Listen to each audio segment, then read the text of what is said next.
What's up, y'all? My name is Hamasa, and welcome back to Minecraft Survival Multiplayer on the VentureKraft Survival Multiplayer Server. Oh yeah. Check it out, guys.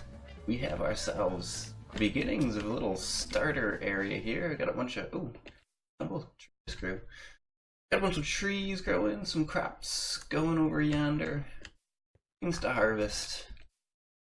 Very basic beginnings. Got some sugar cane. I do have a pumpkin and a melon just starting to sprout out over yonder as well. All the basics ready to go. But I did want to show you guys something. I have been working out this mine down here. If you can head on down. Mined out a whole bunch down here and down here. Doing some poke hole mining, not anything really significant. Stick you guys down in here, show you what I did. Went right down to level 10. I know that's probably not the most ideal level. That's the level I like to work at. And I was on the hunt for some diamonds. And down here, I've discovered a few of them. And I figured since, this is my first diamonds on the server, I'd share the experience with you guys. And hopefully, when we mine these, turn these into a pick, I can get something with some fortune on it. We can take some more of these diamonds that I've found and turn them into even more diamonds. Oh yeah, so let's check it out, guys. First diamonds on the server. Advancement made. Diamonds. Woohoo! Just in time too, because I don't think that I have too many more hits left with this iron pick. I'm about done with iron technology. I'm ready to move on. Something a little bit, more fanciful. And there we go. That was the last hit with my iron pick as well. We have ended up with 8 diamonds. There are more down in these mine shafts that I've carved out here, but I'm gonna create a diamond pick. Then I'm gonna go ahead and enchant it up. And like I said, hopefully we can catch something nice, maybe some fortune, some unbreaking type of deal. I don't have resources for mending yet, unfortunately. We will be working on that. But just to give you guys a little view of what I do down here in these mine. Oh, there's a diamond down here. Huh. Let me mark this real quick with a sign. So what I do with these mines basically is I just mine down about 25 blocks or so. Place down a torch, and we'll go 5 in this direction, 5 and 5. Just poke hole, and then every 5 back, we just go 5 and 5. I know I'm probably missing some diamonds, but it's kind of not the most efficient, but one of the faster ways to just look for diamonds real quick starting off the game with, so that's what I've done. So we're going to go ahead and turn these diamonds into some tools, and we'll be right back and see what kind of enchants that we're looking at up here. Well, unfortunately, guys, it does look like my enchanting table does not want to give me fortune. I did get a nice Luck of the Sea Lure 3 and some real basic enchants on my armor. And a Fire Aspect 1 for real cheap on my sword. Trying to fish around to find fortune, but I'm only getting unbreaking. I guess that's how it goes sometimes. Well, maybe I'll get lucky and we'll end up getting fortune. I do have 2 picks to play with, so we're going to enchant the one and see. Efficiency 4, okay, that's not the worst. Okay, so we can, I can start with an efficiency 5 unbreaking 3 diamond pickaxe, which is pretty good. Not really ideal. I don't really have anything else I want to enchant, say. I don't have any books yet either. I have, no leather to spare. So we'll just go ahead and do that, and then I'll go farm some cows up and see if I can't find myself a fortune book. Alright, we're back, and check it out, guys. Did something a little bit different than I said before we broke. I came back to the enchanting table with my books, and didn't really have anything good. But I noticed when I put my other iron tools on there, I did have a fortune in the 30 enchant slot, so I just went ahead and made another diamond pick, and I had fortune. So we're going to enchant that right up, like so.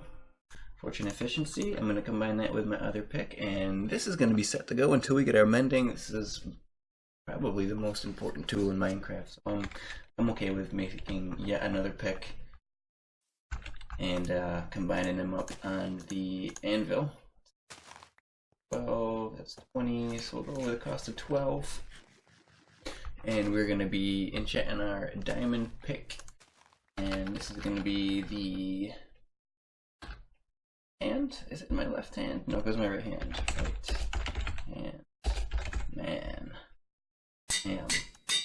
So now we have our uber pick, and we're going to go ahead and head back to the mine, mine out the rest of the diamonds that I have found, and probably start to wrap up that starter mine. I do want to start my own little proper mine, but I'd also like to find some housing, and I also want to show you guys around some Project Zero that I discovered as I've been venturing around the server, and maybe do a little bit more of a tour of spawn, because there was a lot in spawn that I didn't check out. A lot. And there's a lot in Project Zero that I kind of glossed over that I've recently discovered, so we'll check that out. But for now, I'm going to head back to the mine and grab my diamonds. I'll show you guys what kind of loot I got from that. BRB. Alright guys, check it out. Finished mining out the bottom part of my little starter mine here, all the diamonds that I had found so far, and we have 22 extra diamonds to spare now, so can probably make a few new tools, maybe a sword or a shovel or some armor or something. I don't know, I don't really need anything quite yet with it, but I also, while I'm down here, before I forget, want to show you some of the other loot that I've got since I was down in here.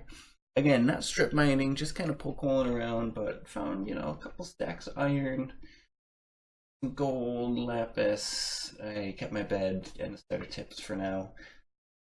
So I got enough to kind of get going, and this is most of the other things I found. Stone, dirt, some redstone, etc. Just the basic blocks. Some soul sand in there. And just a quick peek, like little animal byproducts, fishy, and all my plant byproducts. So this is kind of like the real basic setup. So I'm going to go ahead now and start cleaning up this starter area. I'm going to get all these trees down, harvest all my plants, and then probably decommission this mine. I will leave, you know, the torches and whatnot down there. If anyone rediscovers this and they want to properly mine out this shaft, I mean, I've already done some of the work for them. I'm going to go ahead and leave it like that so they can, you know, come down here and do what they got to do. That's fine. If not, if no one ever discovers this again, then it'll just be our little secret. It's our little secret. So anyways, I'm going to start chopping down trees and harvesting plants, and we'll be back when that's finished. And probably do some touring around the world here now that I know what I'm actually looking for. So be right back. And we're back. So check it out, guys. We have cleaned up most of this area here. I'm going to leave this rather large spruce tree just in case somebody happens upon this biome. They will notice the tree is definitely out of place, so maybe they'll come investigate further, and they can discover the mine. Oh, what is this? It's a melon. So things will be growing here. If somebody does, you know, happen to wander by, they can check it out. I have decommissioned this mine sign here, so if anybody does happen upon it, they can feel free to like use it, whatever, do what they want to do. You can come down here, explore. I'm gonna leave the ender chest, be a nice person, so you know, if they're a little bit lost, they can at least, you know, have some of their comforts at home, some chests, a furnace. I mean, it's all the basics that you need to get to mining. So yeah, decommissioning the mine, and we're going to be heading over to Project Zero, the new housing area, to check out what's going on over there. And we're back in the really not even quite made yet housing district. As you can see behind me, there are really just one house. That's Ethan's, who just hooked me up with a little bit of grass. Thanks, Ethan.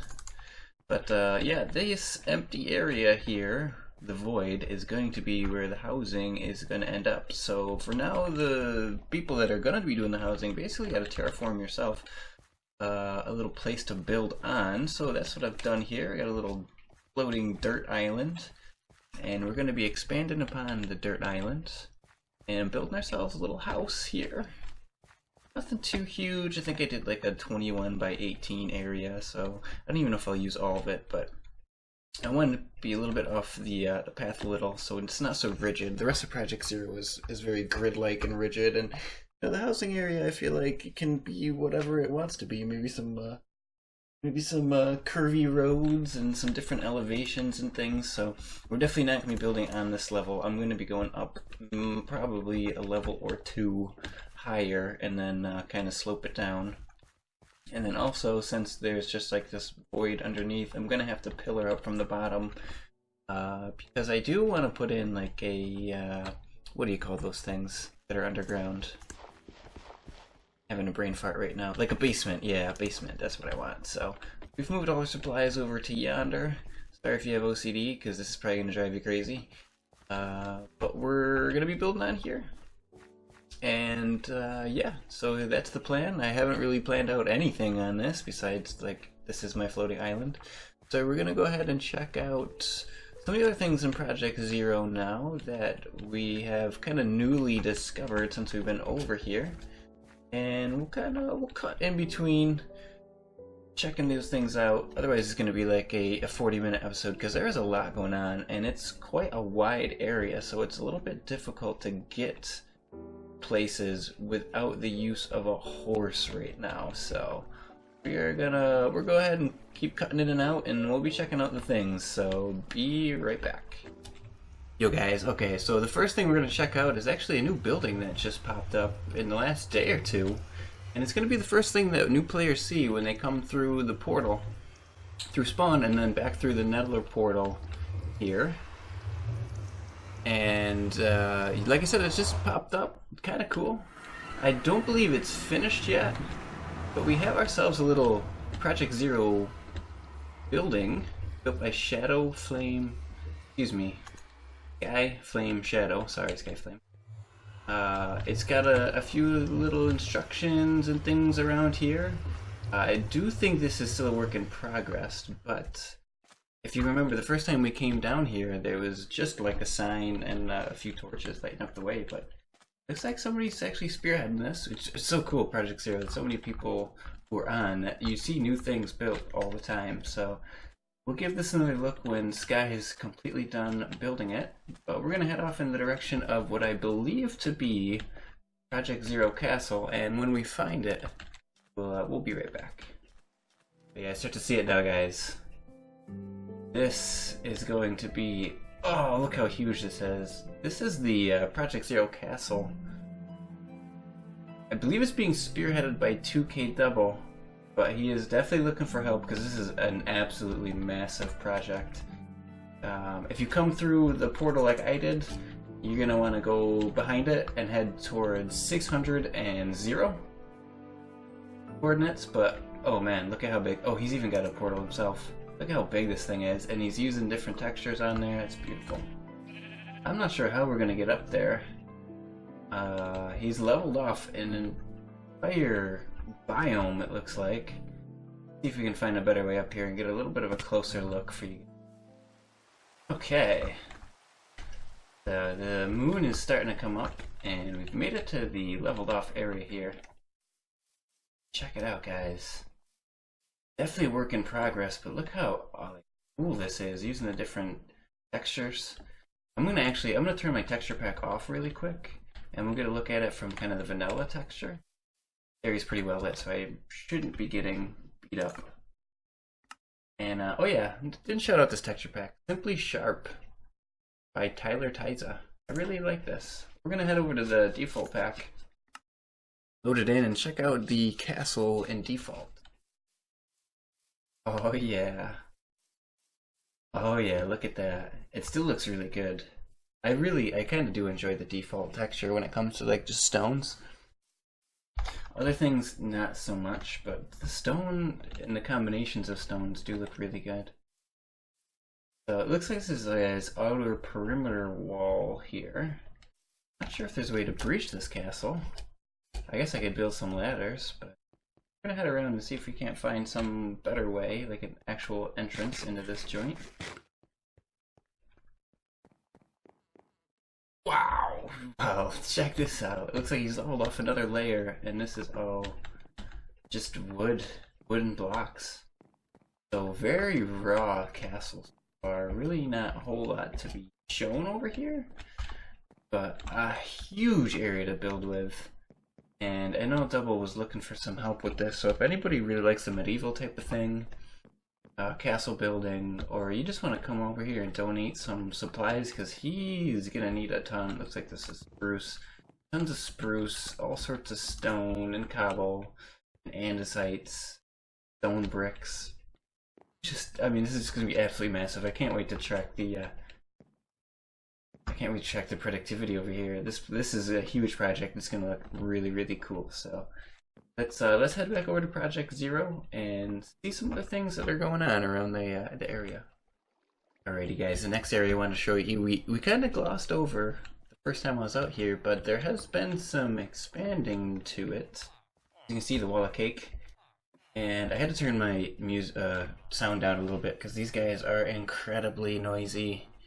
So noisy, but we have ourselves a villager lovemaking room with all sorts of plants and cool villagers hanging out in here. If you look down in there, I can see some villager action happening down there, which is, I believe, the mechanics of these guys down here, like make these guys appear, wanna, you know, make little baby villagers. And you can actually use this, if you remember the project, to take villagers out of this area. And via minecart, you send them over here. It says don't damage the villagers. If you do use this, please do the best you can. Not mess. I mean, we have a lot of them, but let's not mess up the automation of the villagers. And anyways, you can take them over here and then to here, and we are going to have ourselves, just like we did last season, a villager trading area. We have one trader here so far. What would you like, Mr. Farmer? What you got for me that's really nice? He's got cake for emeralds. He'll also trade you melon for emeralds. And we have a melon farm. That's a ridiculous amount of emeralds. So basically we have an infinite emerald farm over here. Because, I mean, wheat, potatoes, carrots for emeralds. Pumpkins for emerald, melons for emeralds. So basically as many emeralds as you could possibly want for just from this guy, because we have these humongous farms that we're going to be laying in, and there's already a few dozen stacks of some of those things in our silos. So Skyflame again with the building, as you can see, similar to the one that we seen earlier when you come out of the spawn, the nether portal. With the acacia and the bricks. Looks pretty tight, actually. I like that. I like that design, especially with this texture pack. It is public use, so I don't know if this part necessarily is public use. You might want to check, actually, someone who's with the project that knows a little bit more about it. I'm not going to mess with these guys. I'm actually just going to probably use the trading cell once that's up and running. And just get like infinite emeralds, and then we can turn that into mending, and we find a mending villager, and et cetera, et cetera. So that was that. We're gonna head on over to the next area now, which is actually right next door, so we don't need to cut. We have this little guy here, which I'm not quite sure why this is a do not enter area, but it's just carrots forever. So, you know, a manual farm. And then over here, which we did see before, we have an auto sugarcane in a noob sort. An auto sugarcane farm.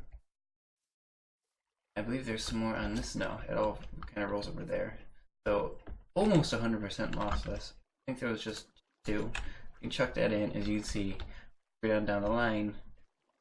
The slippery ice, and then it gets picked up again, and it goes right via the hopper. So pretty standard auto farm here, and it's going to give us as much sugarcane as you could possibly want. I mean, this chest is nearly full, so chest will fill up in the hopper, and somebody will have to come along and do something with that. In the next few days, it's going to be completely full. So I'm assuming this area might be for more auto farms. I did make an auto pumpkin and melon farm last season. It's a little bit more complicated than this was, but using the observer blocks, maybe someone's going to spearhead that, maybe not, I don't know, maybe I'll have to again. I really didn't mind it. I just don't have as much time to play right now, so we're going to go check out some more areas, and we will be right back. Next on a little tour here, we have something that I also touched on in the first video.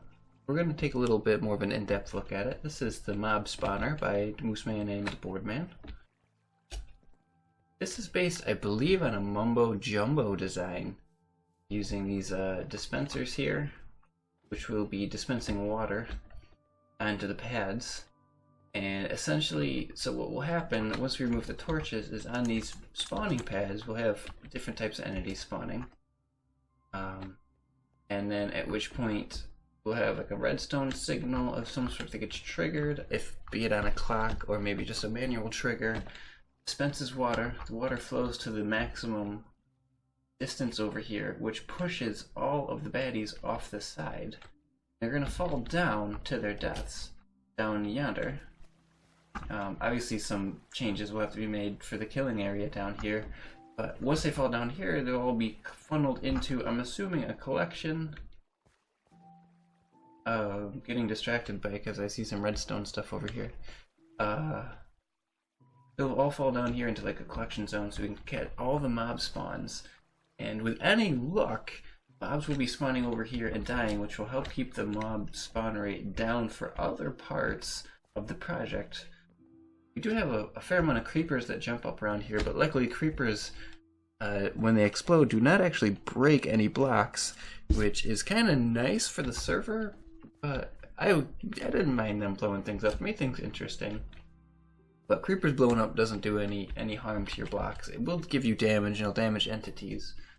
And there's also no fire spread to my knowledge, so it's a fairly safe server, and I want to say this is hooked up to Door. I think that's what that is. So we're gonna head back up top.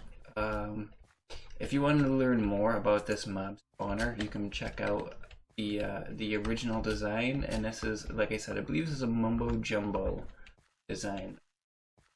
Check him out. So the last thing I got for you guys on this little mini tour today is going to be the Project Zero spawn area. Now, we do have the one spawn port, or another portal you can come in through our actual spawn, and we also have another portal you can come in via the Nether hub. Check this out. This has actually gotten built up a bunch in the last. Looking really nice. Hamasa comes to the tour too. Little water flow design here. I mean, just absolutely beautiful. We need a little bit of light over here, as you can see. Some more guys are spawning all over the place, but for the most part, I think this has turned out really nice, and this has really been built up a lot in the last few days. Still very much a work in progress. If you head over here, we can go through the portal and see exactly where we come out on the other side here. And I do know it comes out via our Nether hub portal spawning area, because I've been down here a couple times. And even this little hallway just got built in the last, I think, 48 hours, so lots and lots has been done. And we're definitely looking for more people to join the project. The Project Zero 4.13, you can head back down to the Nether hub from spawn. You can see exactly where you need to go. If you don't want to go through the old school way, you can just head up to hub number 4, and we'll be seeing you there at Project Zero. Alright guys, there is one more place on the map that I kind of glossed over and missed a large part of, and that was right here in our actual spawn. And if you look down here, there's a lot going on down there that I did not notice at all last time. I don't know if I just thought it was incomplete or was just really excited to be on the server, but I missed it, so we're gonna run around and check that out. And that'll be the end of the episode. I think I'm going to put on a little bit of music and just kind of time-lapse through here. So thank you again for hanging out with me, playing some more Minecraft on VentureKraft, not the OmniCraft, the new VentureKraft Survival Multiplayer Server. Don't forget guys, the whitelist server, link in the description. Go ahead and join if you aren't a whitelist member yet and you'd like to be. Super friendly staff, very friendly people, lots of really cool projects out here, so let's go and we'll check out the little spawn area and the spawn shops, and we'll see you next time. Bye bye.